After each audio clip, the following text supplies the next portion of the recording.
हफ्ता हफ्ता इकट्ठे मिलते थे, आज हफ्ता हफ्ता हो गया है, हफ्ता हो गया है और एक दूसरे की शक्ल तक नहीं देख पा रहे। भाई मसला क्या है? दोस्त अगर अपनी पसंद का बनाया तो वो उसके लिए टाइम निकाल लेगा और फिर पता क्या क्या होगा, वो मैनिपुलेटर। तो बात स्टार्ट करते हैं एक ताल्लुक की, अच्छे ताल्लुक की इब्तिदा से, जो कि एक दूसरे को दिल से एक्सेप्ट करने से स्टार्ट हो गया रिश्ता। शुरू में एक दूसरे की पसंद नापसंद का ख्याल रखा जाता है, फिर उसके बाद एक दूसरे के साथ टाइम निकाला जाता है।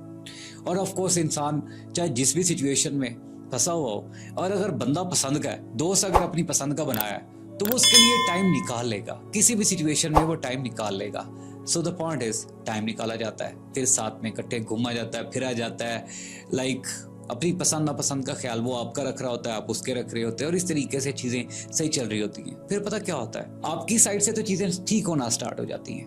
वैसी चल रही होती हैं, स्मूथ चल रही होती हैं, और आपकी जिंदगी में कोई खास दोस्त होते नहीं है। और आप इसलिए वो एक जो रिश्ता बनाते हो वो भी सोच समझ के बनाते हो, कहीं ना कहीं वो आपकी वाइब मैच करता है, आपको अंडरस्टैंड होता है, आपको वो बंदा समझ में आता है, आप उसके साथ हाँ यार मेरी इसके साथ दोस्ती और लंबा चल सकती है। लेकिन पॉइंट ये है कि जरूरी नहीं कि हर चीज जो आपको समझ आए वो भी आपको उतना ही समझे। ठीक है, आप उस ताल्लुक में हद से ज्यादा बढ़ गए, यहाँ पे आपसे गलती हो गई। आपने इधर उधर वाली जो सारी ऑप्शन थी, जो आपके अपने और एग्जिस्टिंग फ्रेंड्स थे, या वो लोग जो आपको अपना दोस्त बनाने में इंटरेस्टेड थे, आपने उनको बिग नो का साइन बोर्ड दिखा दिया कि नहीं यार अब मैं जरा थोड़ा मसरूफ होता हूँ। स्पेशली उन एग्जिस्टिंग फ्रेंड्स को भी दिखा दिया कि नहीं यार अब जरा मसरूफ होता हूँ, किसी भी काम में बिजी हूँ, तो इस वजह से टाइम नहीं निकाल पाता। और वो आपसे हमेशा गिला करते करते करते एक पॉइंट पे आके चुप होके अपनी राह ले लेते हैं, जो कि बिल्कुल सही करते हैं। अब आपके पास सिर्फ द अल्टीमेट ऑप्शन है, वही एक इंसान जिस पे आपने सब कुछ इन्वेस्ट किया हुआ है, उसी के साथ ही खाना है, उसी के साथ ही पीना है, उसी के साथ ही घूमना है फिरना है, सब कुछ करना है। अब पॉइंट ये है कि जैसे आपको वो पसंद आ गया और आपने उस पर अपनी टाइम की इन्वेस्टमेंट भी की, जरूरी नहीं है कि वो भी आपको इक्वली बेसिस पे उतनी आपकी एक्सपेक्टेशन पे पूरा उतरे। भाई वो ऐसा नहीं है, ना ही वो आपसे हद से ज्यादा आपकी इस ताल्लुक में आगे बढ़ा, आपको एक शौक चढ़ा हुआ था, वो अपने पॉइंट पे अपने मुताबिक ही खड़ा रहा। सो द पॉइंट इज, ऐसी सिचुएशन में फिर अब वो क्या करेगा? ऑफ कोर्स उसने जिंदगी में आगे बढ़ना है, जिंदगी में लोगों का आना जाना तो लगे रहेगा, जिंदगी तो एक मेला है, एक आएगा एक जाएगा 10 और आ जाएंगे, 10 और जाएंगे 100 और आ जाएंगे, तो like this is a life and जिंदगी में आना जाना लगा रहेगा। तो पॉइंट इज, ऐसी सिचुएशन में उसकी जिंदगी में कुछ और अच्छे लोग आ जाते हैं। अब ऑफ कोर्स उसका वो क्योंकि हद से ज्यादा नहीं आपके साथ इतना इन्वॉल्व होता और आपको टाइम प्रॉपर दे रहा होता है समहाउ,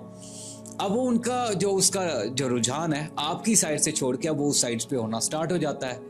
अब वो पता क्या करता है ऐसी सिचुएशन में, कि ऐसी सिचुएशन में वो अल्टीमेट ये करेगा कि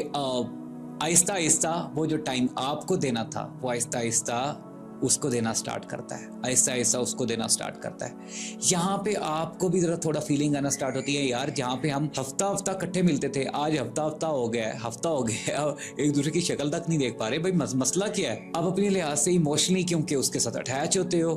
आप कोशिश करते हो अपनी तरफ से ओवर डूइंग करने की, ओवर एक्सप्लेनिंग करने की, और वो बंदा जिंदगी में अब आगे निकल रहा है, आहिस्ता आहिस्ता निकल रहा है, ऑप्शंस एक्सप्लोर कर रहा है, उसको और जगह मजा आना स्टार्ट हो गया। तो मजे के इस चक्कर में वो भाई उसका सारा ध्यान आहिस्ता आहिस्ता आपसे शिफ्ट मार रहा है उन साइड पे, जिस साइड पे वो एक नई इब्तिदा स्टार्ट है, अब हैप्पी न्यू बिगनिंग स्टार्ट हो चुकी है। ठीक है, अब आपको हॉल उठना स्टार्ट हो गए, क्योंकि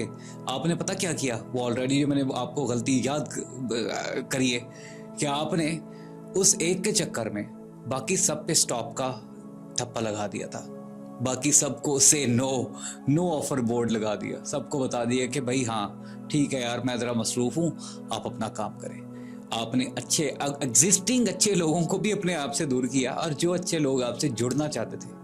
उनको भी अपने आप से दूर किया इस सारे प्रोसेस में। अब आप पे ये नौबत आ गई है, वो रिश्ता यहाँ तक पहुँच गया है कि आपको उसकी मिन्नतें करनी पड़ रही हैं कि यार तुम इस एक रिश्ते के लिए, यार तुम मिलने के लिए सिर्फ 10 मिनट भी नहीं निकाल सकते। मतलब ये इतना काबिले रहम सिचुएशन हो चुकी है तुम्हारी कि तुम इतना अपनी इमोशनल अटैचमेंट की वजह से परेशान हो, दुखी हो, और इतना मजबूर हो कि उससे मिन्नतें और तरले करने पे उतर आए हो कि प्लीज मेरे से मिल लो यार, मैं तो सब कुछ तुम्हारे साथ ही बांटता था, दुख सुख बांटता था, तुम्हारे साथ ही कंफर्टेबल फील करता था, तुम जिंदगी में आ गए हो, प्लीज 10 मिनट तो निकाल लो। और वो 10 मिनट भी नहीं निकाल पा रहा। आपको क्या लगता है वो निकालना क्या उसके पास 10 मिनट नहीं है? आप इस काबिल नहीं हो या काबिल इस नहीं रहे, इस काबिल नहीं रहे कि आपको वो 10 मिनट भी दे। इस सारी सिचुएशन में अल्टीमेट टेक्निकल ग्राउंड में आपको गुड न्यूज़ तो ये देता चलूँ मैं एडवांस में कि ये रिश्ता ख़त्म हो चुका है, एक ऑफिशियल अनाउंसमेंट नहीं होनी। और वो बंदा मैनिपुलेटर था, वो मैनिपुलेशन इस अंदाज में कर रहा है कि आप खुद मजबूर होके उसको छोड़ जाओ। वो नहीं कहेगा, वो आहिस्ता आहिस्ता अपनी सिर्फ ना कर्व में अपने आप को जरा दूसरी साइड पे लेके जाएगा, आपके साथ चलना छोड़ देगा, आपके साथ रहेगा वैसे, आपको महसूस वैसा ही करवाएगा, रहेगा नहीं महसूस वैसा ही करवाएगा। लेकिन इस सारी गेम में अल्टीमेटली आपको ये खुद से नहीं बोलेगा कि हाँ यार हमारा ताल्लुक वैसे नहीं हो सकता क्योंकि मेरी जिंदगी में प्रायोरिटीज चेंज हो सकती हैं, और आपको इसलिए हॉल उठते रहेंगे क्योंकि वो साज़र है कि जितना आपने उस पर टाइम इन्वेस्ट कर दिया तो आपकी इमोशनल अटैचमेंट ही उसके साथ इतनी हो गई है कि अब आपसे ये सारी चीज़ें देखी नहीं जा रही। इस सारी सिचुएशन में द पॉइंट इज, वो जो आखिरी गोली है ना, वो आपके हाथ में बंदूक दे के आपके कंधे पे रख के आपसे चलवाएगा कि आप एक पॉइंट पे आके इतना फटो कि आप कहो कि यार यू आर नो बडी।